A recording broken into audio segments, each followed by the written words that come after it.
दीप्तलयायो माँ शक्ति। आज साध्या चंद्रन का हमारा क्रमांक 1090। दिन गुरुवार, तारीख 12 दिसंबर 2024। और आज हमारे बीच में आदरणीय श्री कमला पांडे साहब हैं, Kanwal, retired member tribunal commercial tax. आज का जो विषय है आपका वो है महात्मा कबीर की भक्ति, भाग 2। इससे पूर्व भी भाग 1 ले चुके हैं। आप ज्यादा समझ लें तो आदरणीय पांडे साहब से निवेदन करते हैं कि आज का उद्बोधन जारी करें। आदरणीय पांडे साहब। सबको प्रणाम। श्री सद्गुरुवे नमः।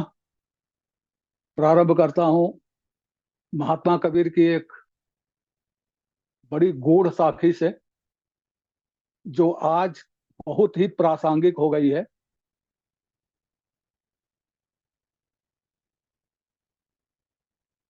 कुल खोए कुल उबरे,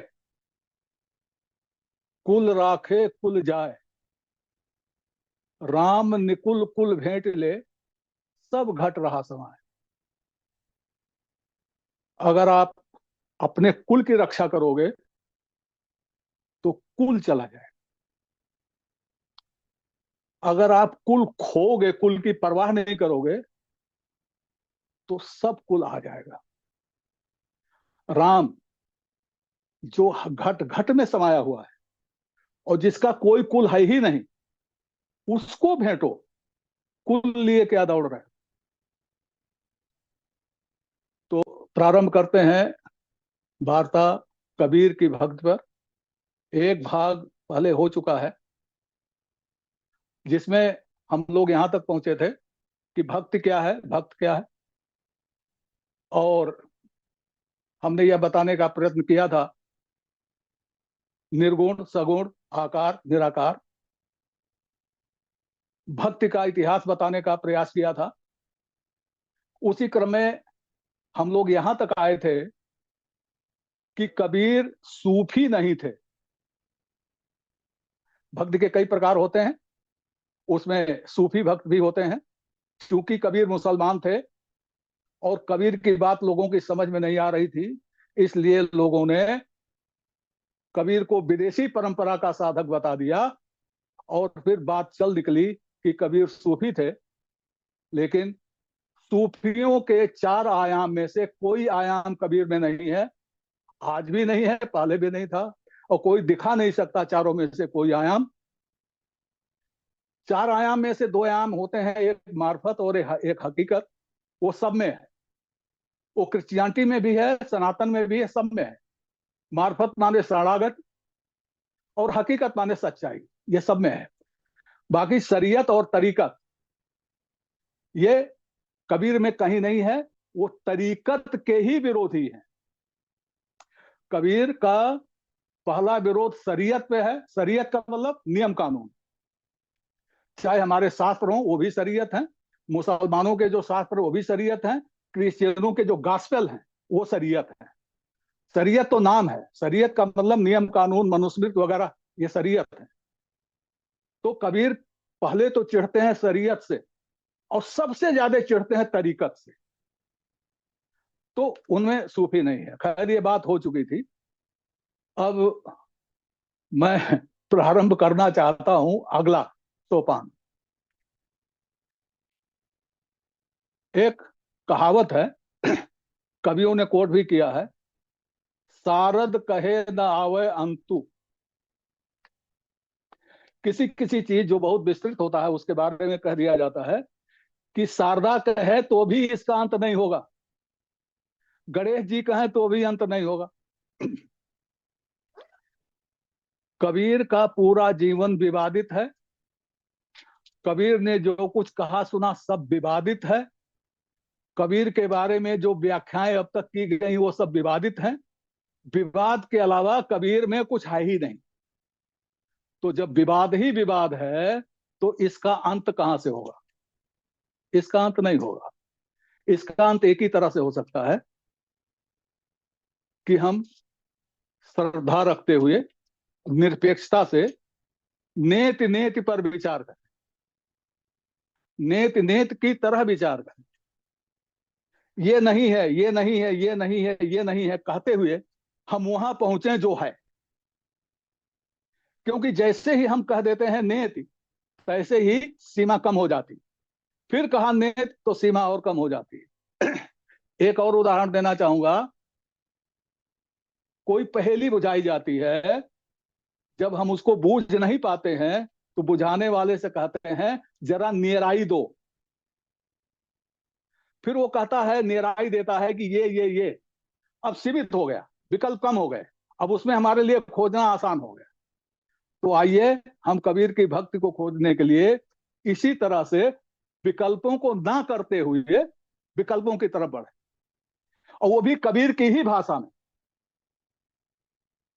तो बीजक की पहली रामायणी है और कबीर ग्रंथावली की 56वीं रामायणी है, जिसमें कुछ पंक्तियां मैं बोल रहा हूं। कहा, बाखर एक विधाते कीन्हा, 14 ठहर पाट सो लीन्हा, पुण्य तिन्ह रचल खंड ब्रह्मांडा, 6 दर्शन 96 पाखंडा। कहते हैं कबीर कि विधाता ने वेद रचे, फिर खंड और ब्रह्मांड रचे, और फिर 6 दर्शन रचे और 96 पाखंड रचे। हमारा जो कुछ भी चल रहा है पूरे विश्व में, वह 96 पाखंड में चल रहा है, कबीर का कहना है, और 6 दर्शन में चल रहा है। 6 दर्शन कौन कौन से हैं? ये अपने वाले 6 दर्शन नहीं है, सांख्य मीमांसा नहीं है। ये 6 दर्शन वो हैं जो विधाता ने किया है। ये 6 दर्शन जो सांख्य वगैरह हैं, ये तो मनुष्यों ने किया, स्पष्ट है। लेकिन वो 6 दर्शन जो विधाता ने किया है, वो है जोगी, जंगम, सेवड़ा, सन्यासी, दरवेश और ब्राह्मण। ब्राह्मण का मतलब जाति नहीं, ब्राह्मण एक व्यवस्था है, उस व्यवस्था की बात हो रही है। तो इतने जोगी होते हैं, इतने प्रकार के जंगम होते हैं, इतने प्रकार के सेवड़ा मतलब बौद्ध और जैन 24, और 18 प्रकार के ब्राह्मण, कुल मिला के 96 होते हैं। कबीर इन 96 को पाखंड कहते हैं।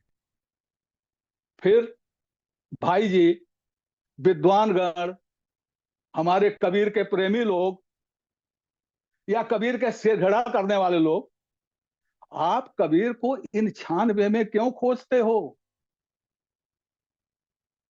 मेरी बात गौर कीजिएगा। जब कबीर कहते हैं ये 96 पाखंड हैं, तो कबीर को इन 6 में क्यों, इन 96 में क्यों खोजते हो? अरे कहीं और खोजो। कबीर ऐसा व्यक्ति जो सीना तान के कोई बात कहता है, खरी खरी कहता है, वो 96 को पाखंड कहेगा और फिर उसी पाखंड में खुद भी चला जाएगा? संभव है ये क्या?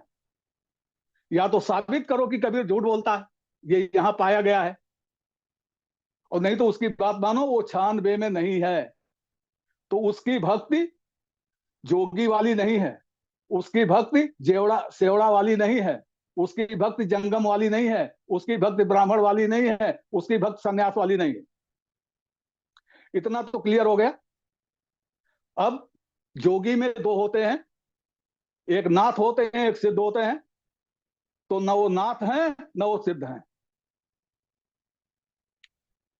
आचार्य हजारी प्रसाद द्विवेदी होते तो मैं पूछता कि 96 वाले को आपने 96 में कैसे डाल दिया? आप कैसे कहते घूमते रहे कि कबीर नाथपंथी थे? एक बात। दूसरी बात, कबीर की एक प्रसिद्ध लाइन है, नौधा वेद किताब है झूठे का बाना। नौधा वेद किताब है झूठे का बाना। अब इसका अर्थ हमारे विद्वानों ने क्या लगाया कि कबीर तो नौधा भक्ति, वेद और किताब की निंदा कर रहे हैं। अरे कहां भाई निंदा कर रहे हैं? व्याकरण जानते हो हिंदी का विद्वान लोग? व्याख्या के नियम जानते हो? व्याख्या कैसे होती है? वेद और किताब और नौधा भक्त, ये तीनों बेजान चीजें हैं। ये तीनों बेजान चीजें हैं। तो ये झूठे का बाना कैसे हो सकता है?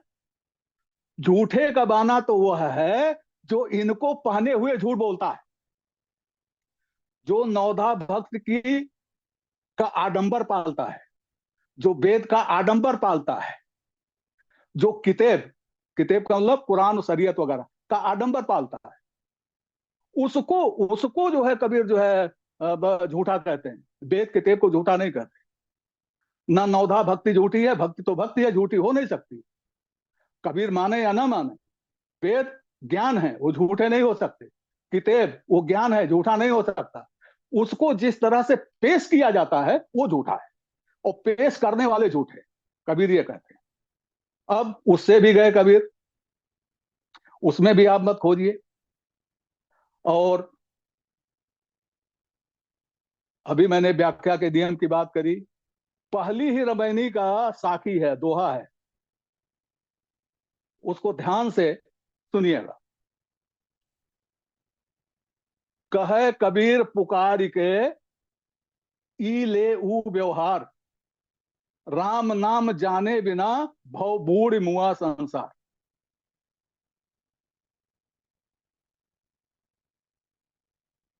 अब इसका अर्थ, राम नाम जाने बिना संसार भव में डूब गया, एक। दूसरा, राम का नाम जाने बिना संसार भव में डूब गया। अब जैसे हमने ये व्याख्या करी कि राम का नाम जाने बिना संसार भव में डूब गया, तैसे आपको हंसना चाहिए हमारी मूर्खता पर। लेकिन आप हंसते नहीं है, क्योंकि हमारे नाम के आगे डिग्री लगी हुई है, मैं आचार्य हूं। अरे भाई, शोले फिल्म में एक डायलॉग है, come to lighter side. Sholay film में एक डायलॉग है, तुम्हारा नाम क्या है बसंती। इस पर आप सभी हंसते हो, और इस साखी का अर्थ लगा रहे हैं जो लोग कि राम का नाम जाने बिना संसार में डूब रहे हैं लोग, इस पे नहीं हंसते हो। अरे हंसना चाहिए। कबीर इसमें राम का नाम जानने की बात नहीं कर रहे हैं। जानना चाहिए कि संस्कृत और हिंदी में समास होते हैं। समास 6 होते हैं। 6 समास में से एक द्वंद्व समास समास, तो एक बहुव्रीहि समास है। द्वंद्व का अर्थ का लगा के होता है। राम नाम जाने बिना, राम का नाम जाने बिना, एक अर्थ हो गया, ये बसंती टाइप हो गया। अरे जब राम कह रहे हो तो नाम तो पता है, अब क्या पूछ रहे हो। और दूसरा अर्थ होता है, राम ऐसा नाम है जिसका, राम नाम जाने बिना का हुआ, राम ऐसा नाम है जिसका उसको जाने बिना। अब राम ऐसा नाम किसका है ये जानो, तब तो कबीर को समझो। कबीर को समझने के लिए अगर यह कहा कि कबीर कम पढ़े लिखे थे, कम जानते थे, तो आप कबीर को जिंदगी भर नहीं समझ पाए। अब मैं जो ये कह रहा हूं समाज का नियम, हवा में नहीं कह रहा। एक श्लोक है संस्कृत का, एक भिखारी कहता है राजा से, या ये कह लो कि शंकर जी कहते हैं विष्णु से, अहम च त्वम च राजेंद्र, मैं भी राजेंद्र हूं, आप भी राजेंद्र हो। लोकनाथो उभावपि, हम भी लोकनाथ हैं, आप भी लोकनाथ हो। लेकिन आप खष्टी तत्पुरुष हैं और मैं बहुब्री हूं। खष्टी तत्पुरुष मतलब लोक का नाथ, और बहुब्री का मतलब लोक है नाथ जिसका। उसी तरह से कबीर कहते हैं, राम नाम जाने बिना हो बूढ़ युवा संसार। अब हट से कह दिया जाता है कबीर तो राम के उपासक। जब आप यही नहीं जान पाए कि कबीर किसके उपासक थे, तो कबीर की भक्त कैसे जान पाओगे। कबीर राम के उपासक नहीं थे, कबीर उसके उपासक थे जिसका नाम राम जैसा है। अब एक और इसी पर कबीर कहते हैं, राम नाम अति दुर्लभ, औरे ते नहीं काम, आदि अंत और जुग जुग वही राम ही ते संग्राम। मेरा तो राम से ही युद्ध है। यह युद्ध है राम को जानने, आखिर है कौन राम। और होते होते वो पहुंचते हैं वहां कि यह हमारा जीव जो है यही राम। क्यों राम है ये? क्योंकि यही रमता है, रमने के कारण ही राम है। और जीव ही है जो रमता है, बाकी किसी रमने वाले को हम देखते जानते नहीं। किसको देख रहे हैं? प्रत्यक्ष।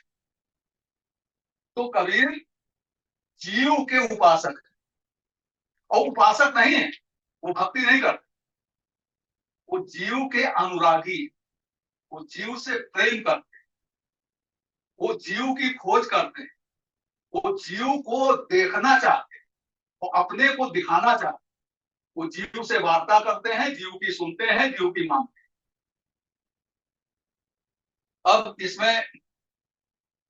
अब इसका मतलब यह हुआ कि एक एक झलक से हमको मिली कि कबीर के इष्ट कौन है। कबीर का इष्ट जीव, जीव मतलब उनका आत्मा है कबीर का इष्ट। हमारे जितने भी दर्शन हैं उसमें जीव को इष्ट किसी दर्शन में नहीं बता।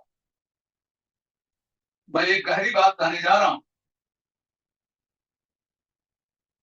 कबीर का ग्रंथावली में चौथा या पांचवा पद है, इसमें वो कहते हैं, जैसे तुलसीदास जी ने कहा, कवि न हो न चतुर कहाओ, मति अनुरूप राम गुण गाऊं। उन्होंने कहा मैं राम गुण गाता। कबीर कहते हैं हम कवि हैं कि नहीं है इसको बोलना। कबीर कहते हैं तुम जिन जानो गीत है, यह निज निज ब्रह्म विचार। कबीर कहते हैं तुम इसे गीत मत समझो, यह हमारा अपना ब्रह्म विचार, अपना ब्रह्म विचार। इसका मतलब कबीर डंके की चोट पर कह रहे हैं कि ये हमारा दर्शन। अगर छह में से कोई होता तो कबीर कहते ये वेदांत है, कबीर कहते ये सांख्य है, कबीर कहते हैं यह नित्य ब्रह्म विचार। ब्रह्म विचार ही तो दर्शन होता है। तो कबीर कहते हैं ये मेरा ब्रह्म विचार, और मेरा है, मेरा अपना, इस पर मेरी मेरी कॉपीराइट। तो उस दर्शन तक पहुंचिए, तब आप पाएंगे कि कबीर वेद किताब शास्त्र छह दर्शन इन सबसे अलग। और कहा कहीं कबीर ने, दास कबीर ऐसा असवारा, ऐसा सवार है, वेद किताब दोनों से न्यारा। वह वेद से भी अलग है और कुरान से भी अलग। जबकि हमारे सभी दर्शन वेद के सहारे हैं, हमारी सारी भक्तियां वेद के सहारे। अब एक तरफ और चलते हैं। बड़ा जोर है नवधा भक्ति का।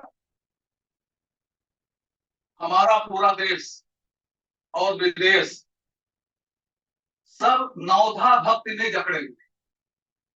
कहीं भी देख लो, प्रकारांतर से देखोगे तो सब जगह यही नवधा भक्ति ही मिलेगी।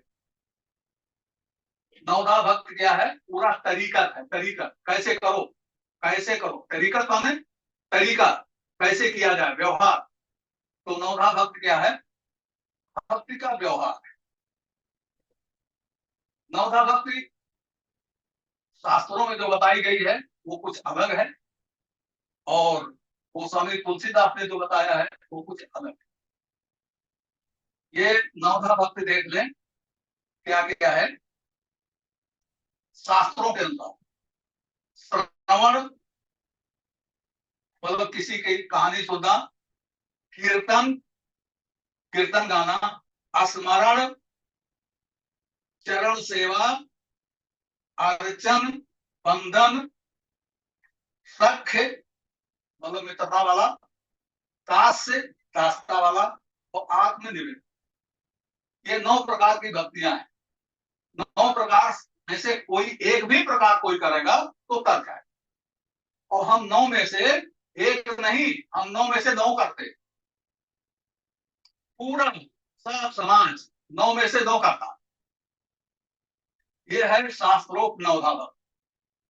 तुलसीदास जी ने कुछ चेंज कर दिया रामचरितमानस में, अपने कथानक के अनुसार और अपने अनुसार चेंज कर दिया। उनकी नवधा भक्ति में है सत्संग, कथा प्रसंग में प्रेम, गुरु पद सेवा, कीर्तन, मंत्र जाप,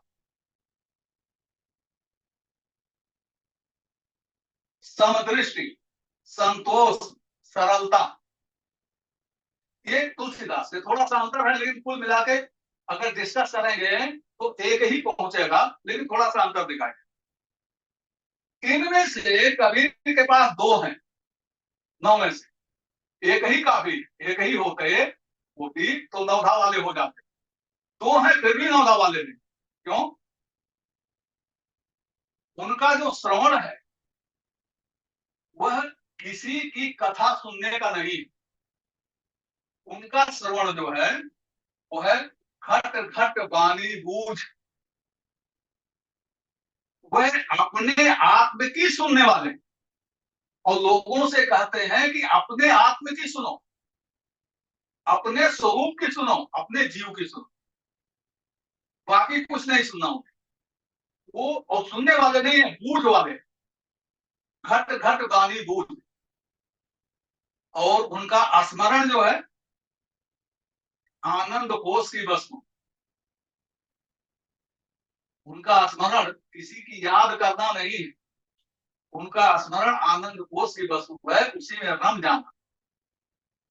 तो ये कैसे होता है, घट घट वाणी कैसे पूजी जाती है, कैसे होता है असर? एक उनकी साथी है, सतगुर हमसे रीझ कर एक प्रसंग, वर्षा बादल प्रेम का बीज गया सब। कभी अवसर मिलेगा तो मैं बताऊंगा। कबीर का गुरु कोई हो सकता है, रामानंद हो, कोई और हो, लेकिन कबीर का सतगुरु केवल और केवल उनका जीव है। ये उनकी तमाम वाणियों से स्पष्ट है कि कबीर सतगुरु जब कहते हैं तो अपनी आत्मा की बात है। तो यहां कर लीजिए कि सतगुरु ने उनसे खुश होकर के एक प्रसंग कहा और वो पूरा प्रेम में बीत। ये कहने वाला कौन है, सुनने वाला कौन है? कहने वाला कबीर की आत्मा है और सुनने वाले कबीर। इस तरह का उनका श्रवण और इस तरह का उनका स्मरण। तो नौधा भक्ति में से भी कबीर निकल गए। अब एक चीज और बचती है, समाज। समाज, कबीर की सहज समाज बड़ी प्रसिद्ध,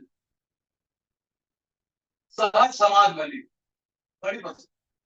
तो भाई कबीर समाज में तो जाते थे, और ये नाथपंथी भी समाज में जाते हैं, तो उनकी भक्ति समाज वाली है। लेकिन कबीर की समाज तो देखिए, कबीर की समाज बेहोशी वाली समाज नहीं है। कबीर की समाज आंख बंद करके लेट जाने वाली समाज नहीं है। कबीर की समाज बेहोश हो जाने वाली समाज नहीं है। कबीर की समाज जीते जागते सब काम करते रहते समाज में होने की समाज। और वो कहते हैं धरी विदेह कहाई और कुल मर्यादा खोए के जीवत मुआ न होए, देखन जो नहीं देखिया अदृष्ट कहा। जिसके कोई अंग काम नहीं कर रहे हैं वो समाज में नहीं है, उसका अंग ही बेला, या वो जानबूझ के ढूंढता है। तो समाज भी, समाज से भी निकल भागे हो। अब तमाम ऐसी चीजें हैं कि जिससे ये कबीर को पूछने चलिए कि कबीर कहाँ मिलेंगे, तो यहाँ भी नहीं मिलेंगे, यहाँ भी नहीं मिलेंगे, यहाँ भी नहीं। अब एक चीज और आती है, साकार निराकार निर्गुण सगुण। ऐसा है कि हम लोग इन शब्दों का अर्थ गलत प्रयोग करते हैं। हम साकार को सगुण मानते हैं, जबकि गुण का कोई आकार होता ही नहीं। तो जब गुण का कोई आकार ही नहीं होता, तो सगुण साकार कैसे हो गए? हो ही नहीं सकता। इसीलिए मेरे कहने का मतलब यह है, ज्यादा तर्क नहीं जाने का, मेरे कहने का मतलब कबीर ना निर्गुण है ना सगुण। हम लोगों के सामने एक समस्या और है, हम निर्गुण सगुण के अलावा कोई चीज जानते ही नहीं और मानते ही नहीं। दो ही है, हम कहते दो ही है, निर्गुण और सगुण। अरे निर्गुण और सगुण से परे भी तो कोई हो सकता है, और कोई ऐसा भी हो सकता है जो निर्गुण भी हो सगुण भी हो। क्यों नहीं हो सकता? जैसे हमारा जीव प्रत्यक्ष है, हम चारों तरफ उसको देख रहे हैं, अपने में अनुभव कर रहे हैं। अगर सगुण हुआ कि निर्गुण हुआ? और दिखाई नहीं देता, इसलिए निर्गुण। तो हम लोग यह इस पर विचार नहीं करते कि दो के अलावा तीसरा भी होता। और कबीर कह चुके हैं कि यह 19 गुण में विचार, हमको उसमें मत हो दो, हमारा अपना अलग है। तो कबीर ना सगुण है ना निर्गुण है, और कबीर सगुण भी है और निर्गुण। और ऐसी उनकी वाणी देखी जाए, क्या हम तो लखा तीन लोक में, तू क्यों कहा ले? किसी निराकार वाले को कभी डांट रहे हैं कि मैं तो पूरे तीनों लोगों में उसको देख रहा हूं, और तू कह रहा है कि दिखाई नहीं। फिर कहते हैं, सार शब्द जाना नहीं झूठे पैरा भेख। तुमने बेस ही झूठा बना रखा है, तू जानता बूझता कुछ नहीं। कहाँ रहे कबीर निर्गुण? वो तो कह रहे हम तो लिखा लखा। और फिर कहते हैं, भारी कहो तो बहु डरो। अगर मैं कहता हूं कि वो बहुत भारी है तो बहुत डरता हूं। और हल्का कहो तो झूठ, अगर हल्का कहता हूं तो झूठ है, झूठी है, बात सही नहीं है। फिर कहते हैं, मैं क्या जानू राम को, नैना कबहू न दीठ। मैं राम को क्या जानू, मैंने तो कभी उनको देखा ही नहीं।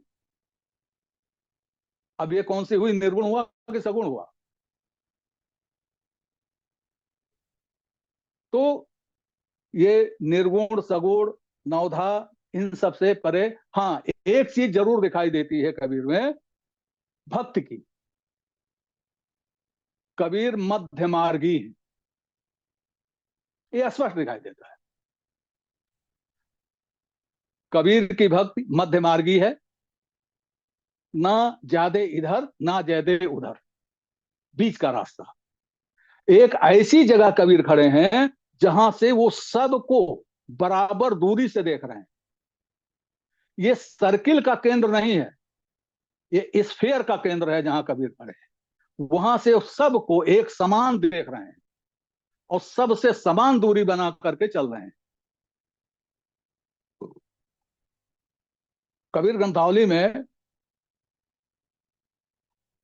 मध्य को मार्ग का एक पूरा चैप्टर है, जिसमें बताया गया है, जिसमें कबीर की वह वाणी है जिसमें वे अपने को मध्य मार्गी घोषित करते हैं।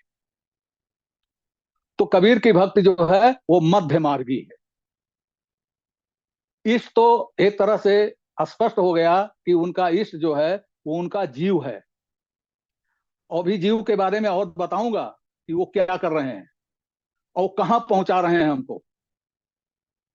तो मध्य मार्गी है। ऐसा है कि एक बहुत बढ़िया हमको याद आ रहा है कबीर का व्यंग। तमाम पुराणों में सुखदेव जी की जबानी ये कहा गया, काम मिलावे राम को, काम से भगवान मिल जाते हैं, जो कोई जाने राख, अगर कोई काम का समुचित उपयोग करे। अब उनका तो मतलब है काम, इच्छा को भी कहते हैं, बिना इच्छा के तो कुछ होगा नहीं। मुक्त के लिए इच्छा तो करनी पड़ेगी, राम से मिलने के लिए इच्छा तो करनी पड़ेगी। तो अगर इच्छा हो गई, तगड़ी इच्छा हो गई, तो राम मिल जाएंगे। हल्का सा आशय ये कहने का था। कबीर ने इस पर व्यंग कर दिया। देखिए उनका व्यंग, काम मिलावे राम को, जो कोई जाने राख। इन्वर्टेड कामा में कर दीजिए इसको। ये वचन है, शास्त्र वचन है। अब कबीर वचन देखिए। कबीर बेचारा का करे, जाकी सुखदेव बोले साथ। कबीर बेचारा क्या करेगा, इसकी गवाही सुखदेव दे रहे हैं। हो गई आलोचना सुखदेव जी की। क्यों? क्योंकि कबीर कहते हैं, एक शीतल एक तपत है, दो कहिए आग। आग दोनों है, चाहे ठंडी हो चाहे गर्म हो, आग दोनों है।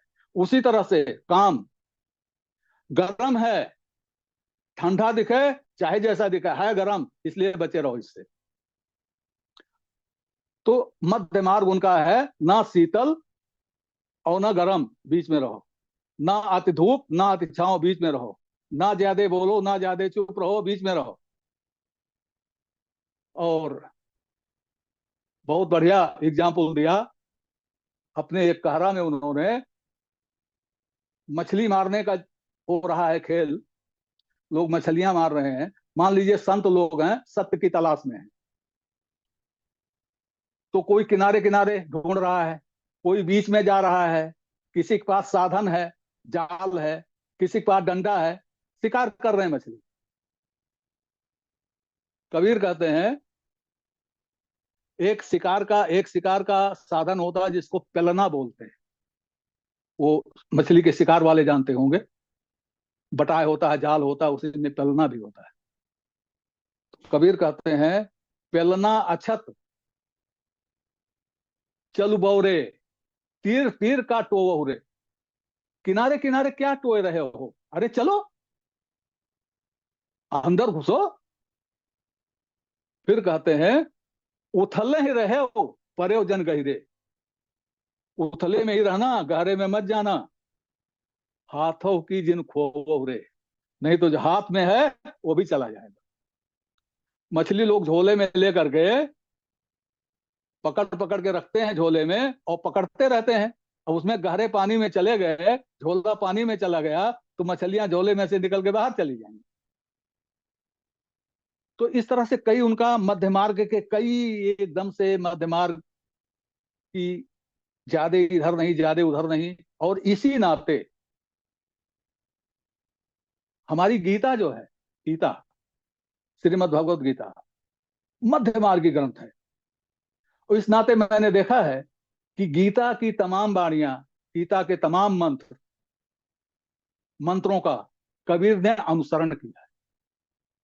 ऐसा लगता है कहीं कहीं कि जैसे कबीर ने अनुवाद कर दिया है। जैसे जियत न तरो मरे का तरी हो, ये गीता वचन है और कबीर वचन है। कहे कबीर सुनो हो लोई, भूतवक पूजले भूतवा होई, ये गीता वचन है। उसको कबीर ने अपनी वाणी में इस तरह से पेश कर दिया, क्योंकि मध्यमार्गी संत हैं और मध्यमार्गी ग्रंथ है। अब उनका इष्ट जीव क्या है, उसके बारे में कबीर ग्रंथावली में पहला पद है रमैनी का, मंगलाचरण, जिसमें वो कहते हैं, तू सकल गहगरा सब सफा, दीदार तू दिलदार दू, तू तेरी कुदरत कि न जानी। एक वाक्य ये कि तेरी कुदरत कि न जानी, ये कबीर के इष्ट को खोल के रख देता है।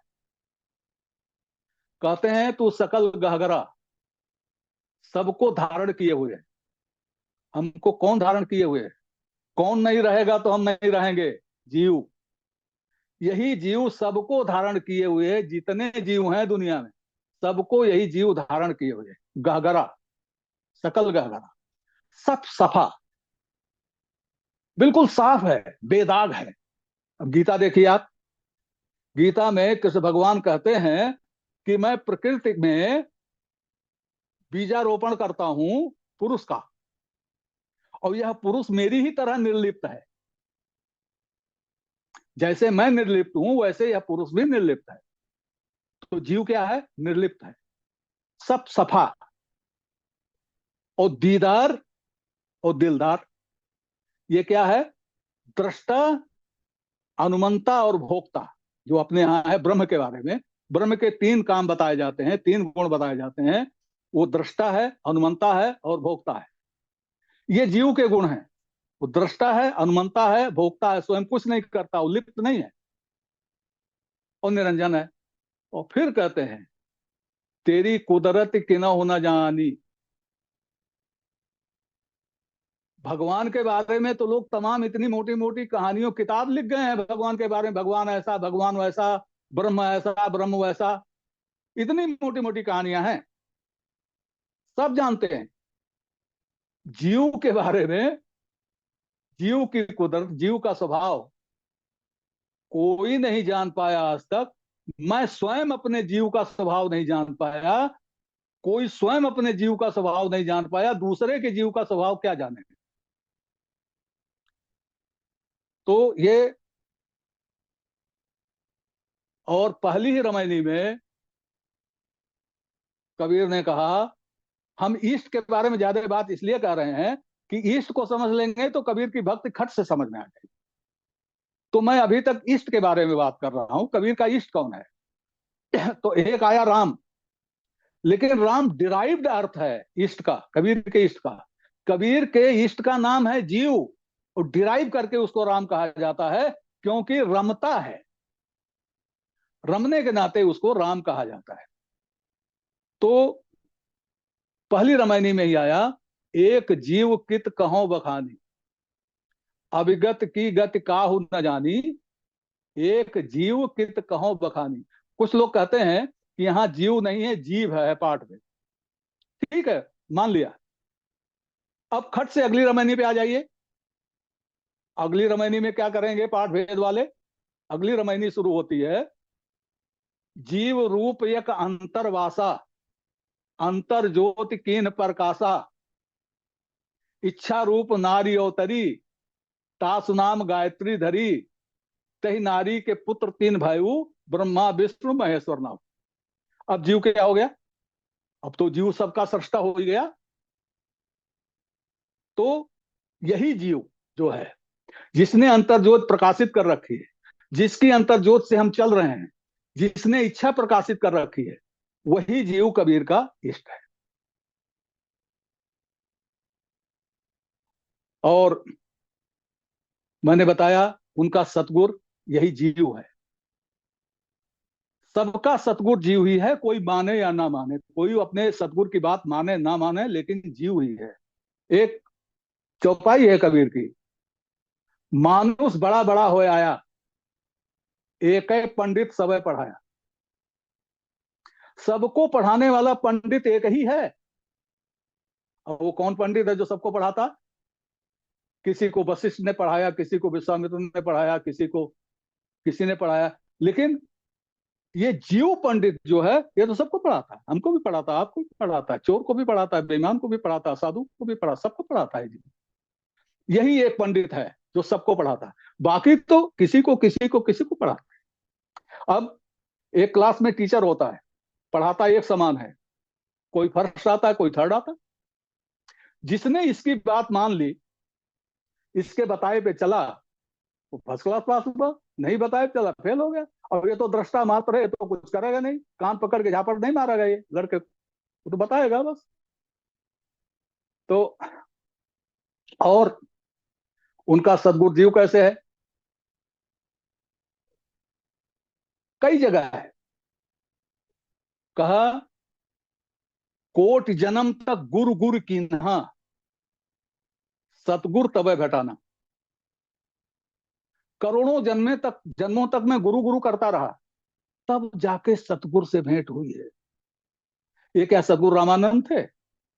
नहीं, ये सतगुरु रामानंद नहीं थे। रामानंद के पहले उनके पास सतगुरु था। कबीर परचई में अनंत दास जी लिखते हैं, मुसलमान हमारी जाति, माला पाऊं कौनी भांति। गुरु कैसे करूं, मैं मुसलमान हूं। फिर क्या होता है, भीते बानी बोला ये भीतर वाला यह बोला, रामानंद पे दीक्षा ले, जाके रामानंद से दीक्षा ले ले। ये कबीर को किसी और ने नहीं बताया था, उनके जीव ने बताया था, उनके सदगुरु ने बताया था कि रामानंद से दीक्षा ले ले। ये सदगुरु होता है। तो यही सदगुरु जो है, जहां कहीं उन्होंने भगवान राम, सतगुरु, गोविंद, सारंगधर ये नाम लिए, विठल ये नाम लिए हैं, वो जीव के ही नाम है। उनका आशय जीव से ही रहा है। तो कबीर का इष्ट जीव है, रमने के कारण उसको राम कहते हैं कबीर। और राम से उलाना भी करते हैं, राम से झगड़ा भी करते हैं, जीव से झगड़ा करते हैं, जीव को उलाना भी देते हैं, और जीव के ही साथ चलते हैं। जीव उनके बस में है और वो जीव के बस में है। ये अब थोड़ी सी संकेत दे दें भक्ति का। हमारे यहां मान्यता यह है, वेदांतियों की मान्यता है, कि जब हम मुक्त होते हैं तो हम ब्रह्म से एकाकार हो जाते हैं। कबीर की मान्यता यह नहीं है, और बुद्ध की भी यह मान्यता नहीं। बुद्ध कहते हैं कि हर मुक्त का एक अपना अलग स्थान होता है, एक स्थान होता है, और उस मुक्त के स्थान पर कोई दूसरा नहीं पहुंच सकता, नॉट पॉसिबल। दूसरा कोई मुक्त होगा, उसका भी एक स्थान होगा, और वो किसी में मिलता मिलाता नहीं है, इंडिपेंडेंट एंटिटी है, वो किसी का सबॉर्डिनेट नहीं है। कबीर भी यही मानते हैं। हमारा जीव है, हम वो एकाकार हो गए, हम मुक्त हो गए, हमारी एक स्थिति बन गई, हम कहीं मिले मिलाएंगे नहीं। इसलिए पूछते हैं, राम मोहि तार कहां ले जाइ हो, राम मोहि तार कहां ले जाइ हो, कहां लेकर जाओ। और फिर बड़ा गूढ़ क्वेश्चन उठाते हैं, वो उसका नंबर बाद में आएगा, आगे कभी आएगा वेदांतियों पर, कि अगर वही पैदा करता है, वही सब ले लेता है, सब उसी में समा जाते हैं, तो खेल काहे कर रहे हो? ब्रह्म ये खेल क्यों खेल रहा है? तर्क करते हैं, उसका जवाब नहीं है लोगों को। खैर, वो अलग की बात है। तो ये जीव के साथ अलग होगा। एक पद के बारे में और बताना चाहूंगा।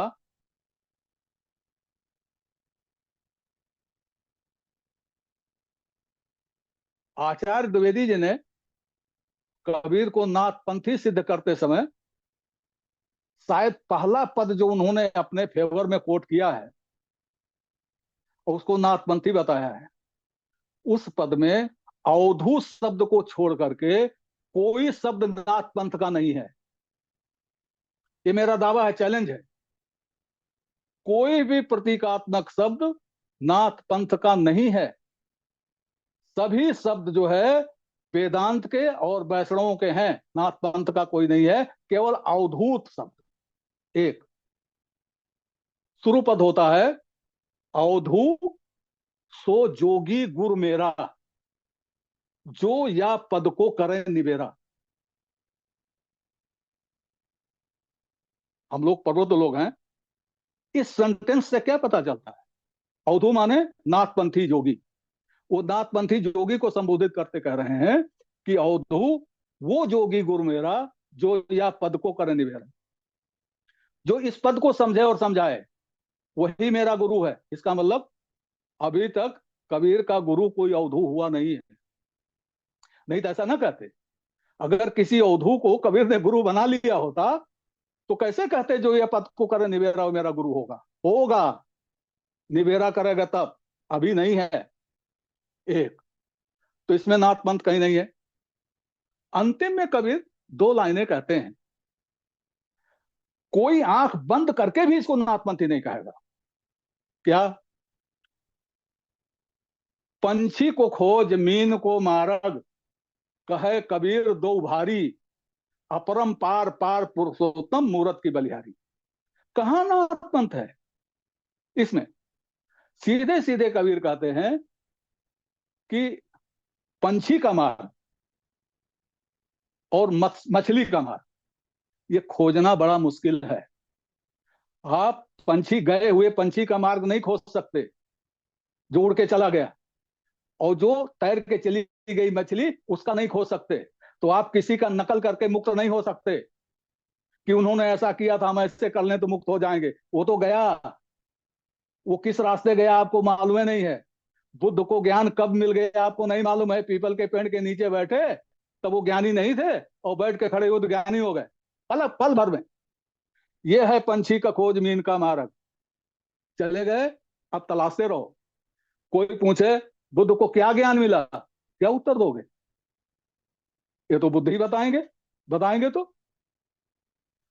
पंछी का खोज मीन को मार्ग, कहे कबीर दो भारी।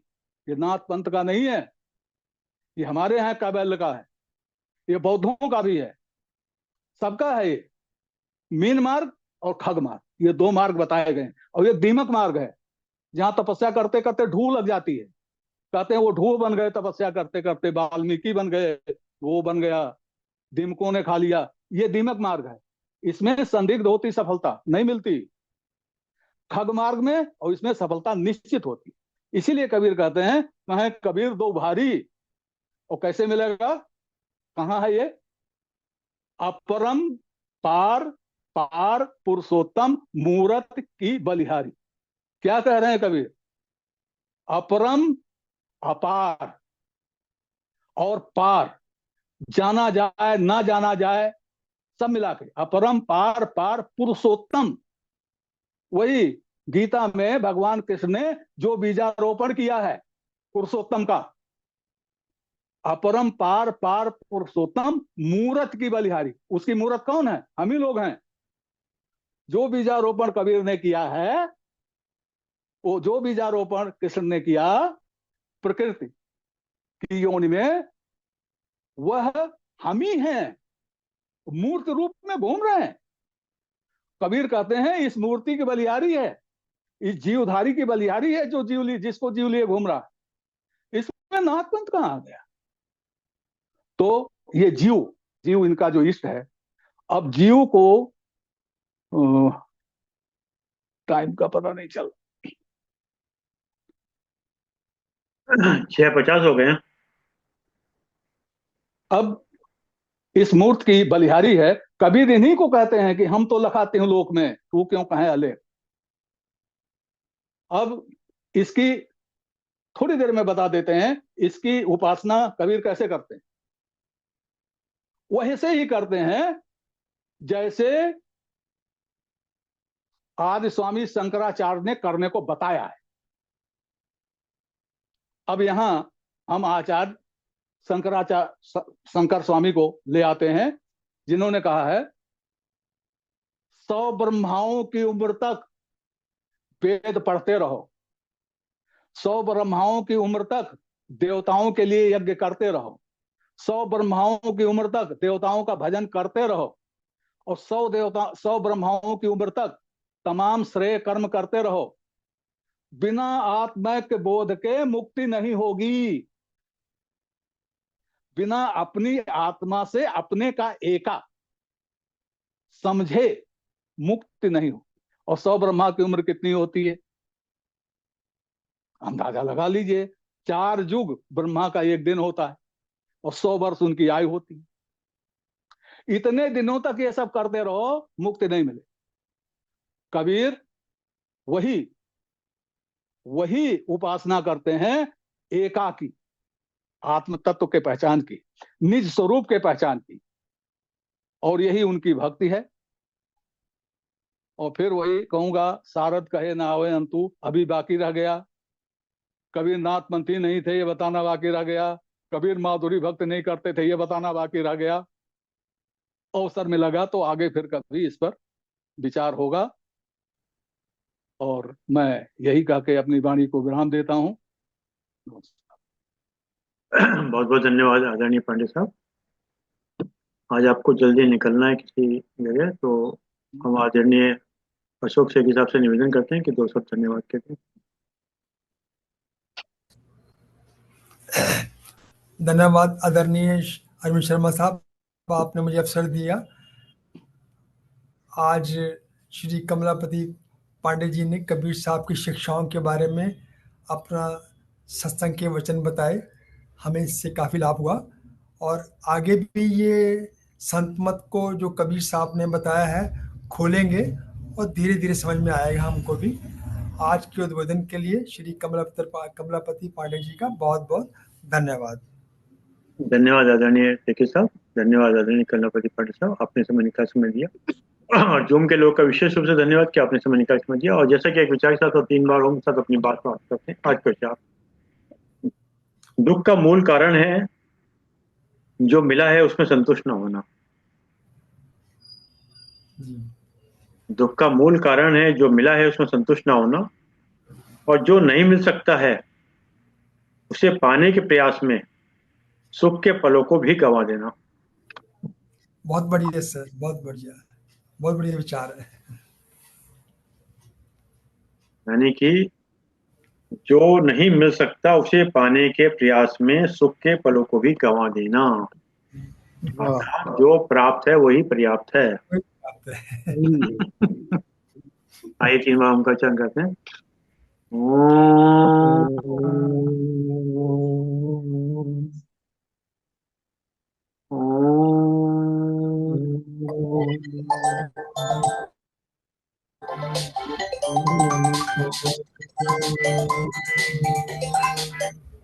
शांति शांति शांति शांति। सभी प्रणाम करो।